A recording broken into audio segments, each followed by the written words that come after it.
Review natin yung Nabi. Down brake. Preno. Ano siya? Dual cable kasi. Pag nagpreno ko sa likod, preno siya. Sama na. Combi brake. Malaki naman yung hub. Siya malaki yung preno.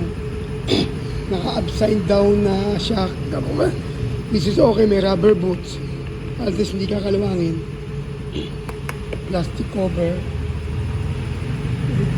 Signal light. Medyo malaki para sa akin. Headlight niya is halogen. Hindi pa LED. Ang gulong pala sa harap. Alam ko by 12. Yan.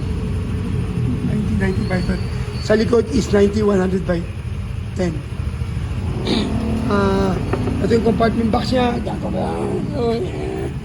Bine-breaking ko kasi kaya naka-start. Loob. Nareklamo ng iba. Pagbaha daw, mababasa kasi sa gamit mo. So, siguro ako sa tingin ko pagbaha, hindi ko lulusong motor ko eh. So, hindi issue sa akin. Kasi never ako naglulusong ng sasakyan ko pagbaha.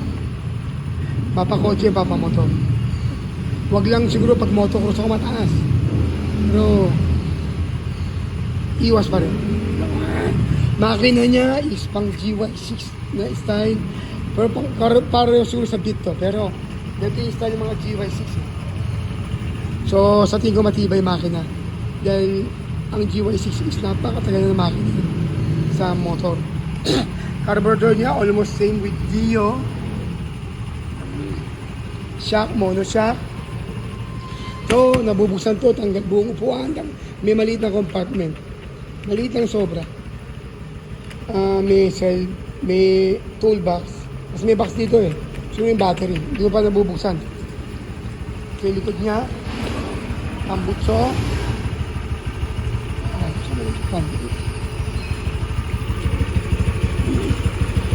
Kanina ko pa yung start, hindi pa ganun kainit. Pero binuksan ko ng electric fan. Since break-in. Yung gulong is by 10. 90-100 by 10.